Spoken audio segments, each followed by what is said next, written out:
Choosing the right solar panel can be daunting with the abundance of brands and specifications in the market.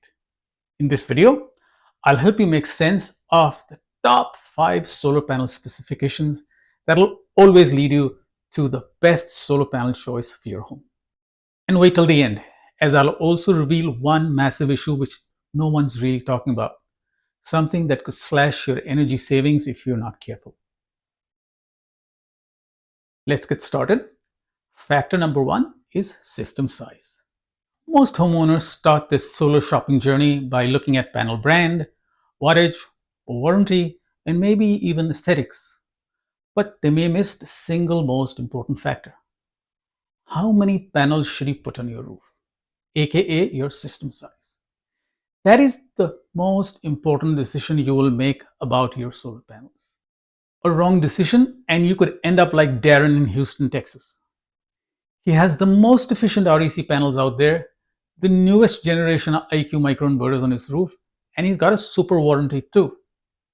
But he still gets a big utility bill, sometimes over $100 a month after going solar.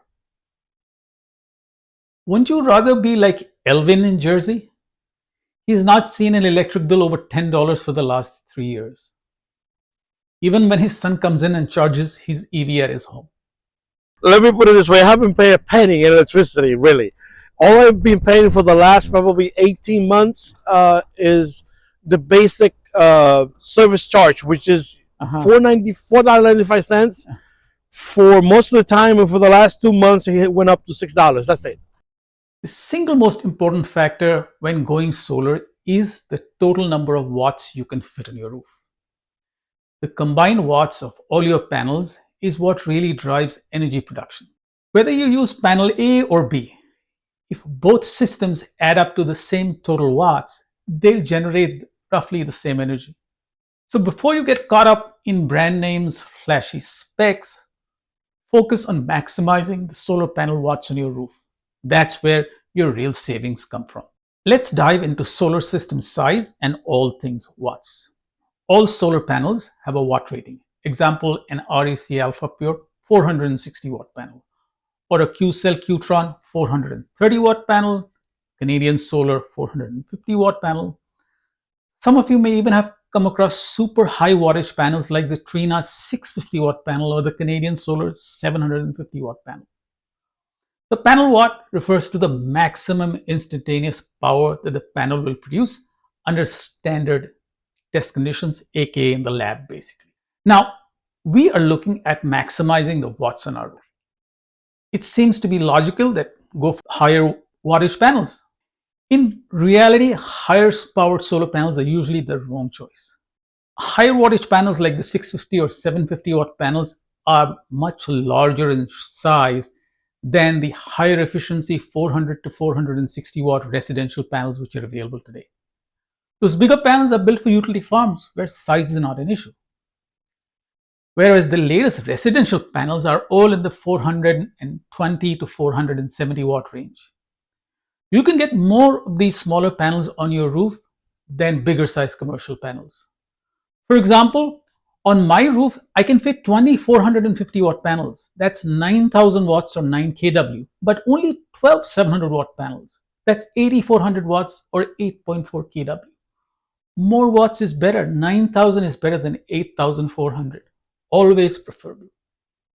Brings us to factor number 2, solar panel efficiency. Panel efficiency is the percentage of solar radiation that gets converted into electricity.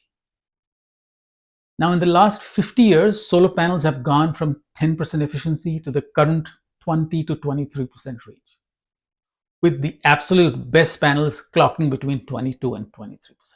Higher efficiency solar panels are smaller and you will have more bang for your buck because they'll cover more roof area. The newest, most advanced solar panels are invariably the most efficient. In fact, efficiency is the perfect proxy for your solar panel's performance and quality. If you want to take a shortcut, you can safely ignore all other performance indicators and select a solar panel with the highest efficiency for your solar project. Factor number 3 is solar panel temperature coefficient. This is very important for folks who live in states with a lot of sun like Florida and California. Solar panels love the sunlight, but they hate the heat. While they need sunlight to generate electricity, higher temperature reduces their efficiency, energy production. In direct sunlight, solar panels on the roof regularly reach temperatures about 30 degrees Fahrenheit higher than the surrounding air. So on a hot 100-degree day, your panels could actually be roasting at 130 Fahrenheit or more. And that means they'll produce significantly less power as compared to a cooler day.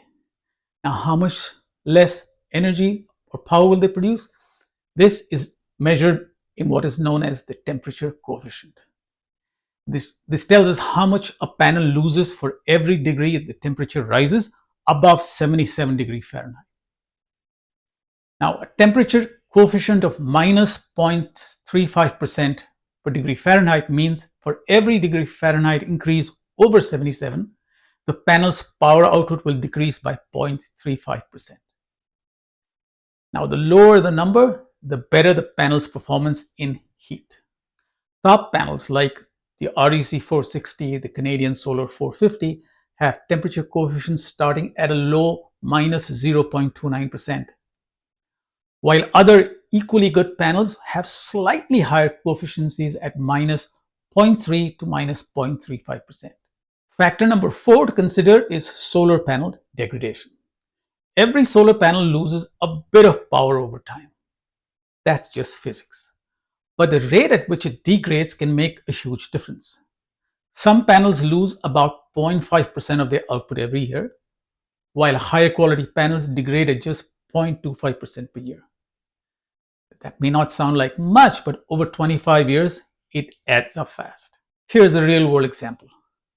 A panel that degrades to 84% of its original output after 25 years versus one that drops to 92%. That's a difference of 8%.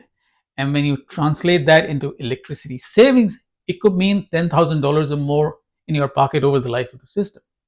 So yes, degradation rate matters a lot. Factor number 5, solar panel warranty. The best solar panels come with 2 critical warranties. First is a 25-year product warranty. This covers against manufacturing defects. The second is a 25-year performance warranty, which ensures that the panel won't lose more than a certain percentage of its output over time. But here's the catch. A warranty is only as good as the company that's behind it. If the panel manufacturer disappears or doesn't have a US office, your 25-year warranty could become useless by 10 years or 15 years. So always make sure you're buying panels from companies which have a solid track record in the US.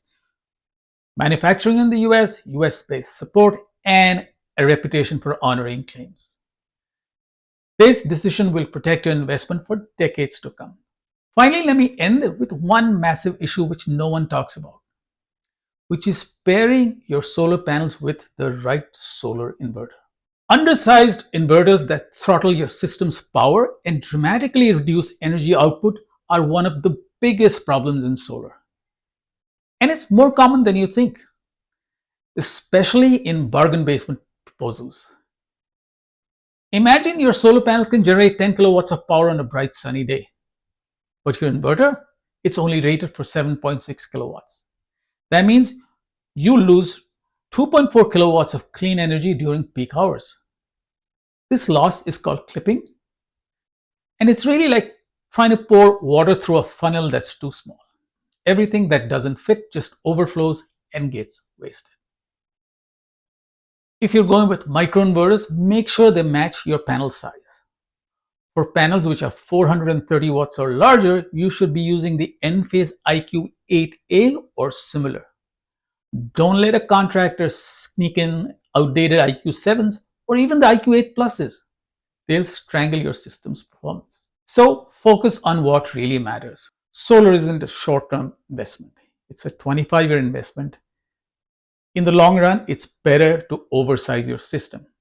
Nobody ever complained about having more panels in their roof, but almost 95% of my customers who went solar complain to me right now, "Hey John, I wish I had got some more panels." Remember, look for the panel efficiency, look at the temperature coefficient, look at the degradation rate, look at the warranty. Make sure you ask the company you work for what kind of inverters are they using, what system size in kilowatts or watts are they proposing for you, what's the energy output in kilowatt hours from year one in the system, why is it more or less than somebody else's quote, and will this system meet my needs 10 years from now? If they can't or they don't have clear answers, best to walk away from them. If you found this video helpful, please hit that like and subscribe button. Share this with somebody who's thinking about solar, and I'll see you in the next one.